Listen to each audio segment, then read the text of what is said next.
Good morning, happy Monday, and welcome to Ellen White Speaks, where we share excerpts from the writings of author Ellen G. White.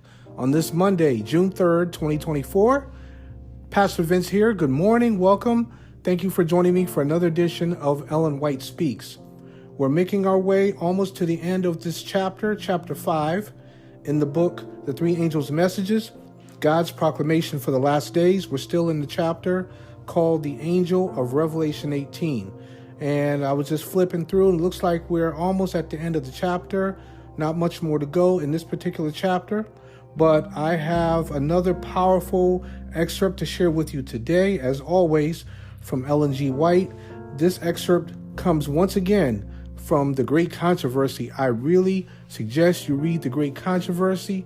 The Great Controversy, without giving it all away to you, The Great Controversy speaks about this great controversy, this conflict that's been going on between Christ and Satan for ages.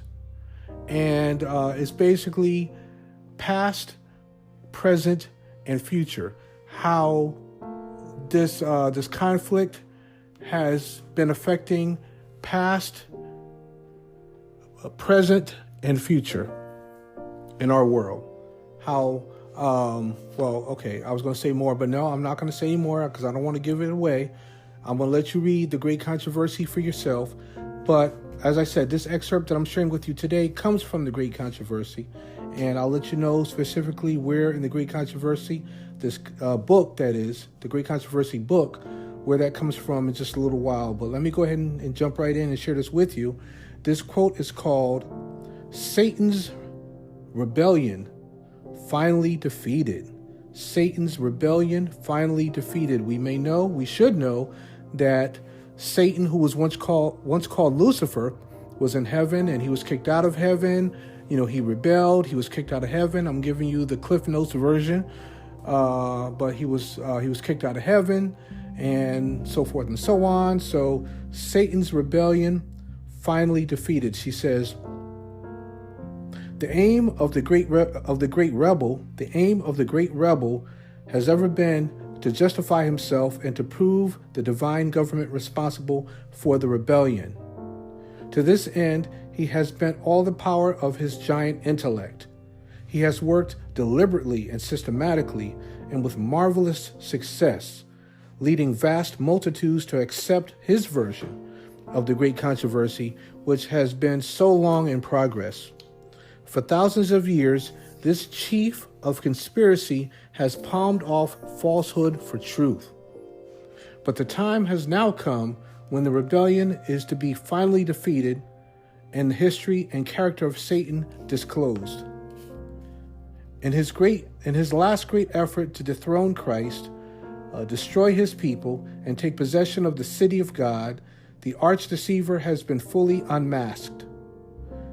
Those who have been united with him see the total failure of his cause.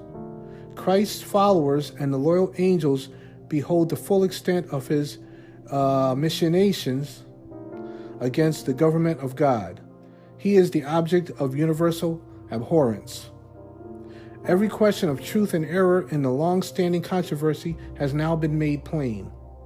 The results of rebellion, the fruits of setting aside the divine statutes, have been laid open to the view of all created intelligences. The working out of Satan's rule in contrast with the government of God has been presented to the whole universe. Satan's own works have condemned him. God's wisdom, his justice, and his goodness stand fully vindicated. It is seen that all his dealings in the great controversy have been conducted with respect to the eternal good of his people and the good of all the worlds that he has created. The Bible says in Psalm 145:10, "All thy works shall praise thee, O Lord, and thy saints shall bless thee." Psalm 145:10. The history of sin will stand to all eternity as a witness that with the existence of God's law is bound up the happiness of all the beings he has created. With all the facts of the great controversy in view, the whole universe, both loyal and rebellious, with one accord declare, "Just and true are thy ways, thou King of saints." That comes from Great Controversy, page 670, 671, 1888 and 1911. That's another powerful quote from The Great Controversy by Ellen G. White. Again, this particular excerpt is called Satan's Rebellion Finally Defeated. One day, Satan's rebellion will be finally defeated. We know that he was kicked out of heaven, and he rebelled. He wanted all the glory to go to him instead of all the glory going to God. And friends, at the end of the day, this great controversy is about worship. Many of us have not been taught this. We don't know this.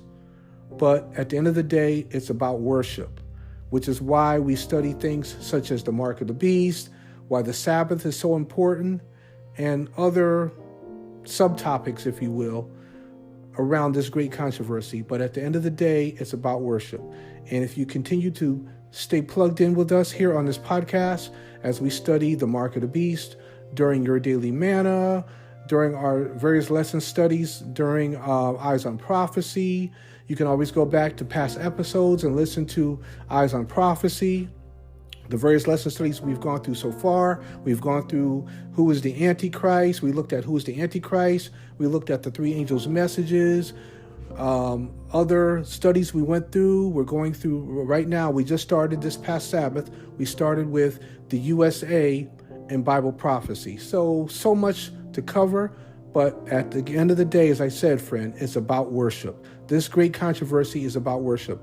Please stay plugged in with us so you can have a better understanding of what I'm talking about when I say that this great controversy is about worship. But in the meantime, in between time, please join me tomorrow for another edition of Ellen White Speaks. We're going to look at another powerful excerpt, which is coming out of this book, The Three Angels' Messages. So be blessed and take care.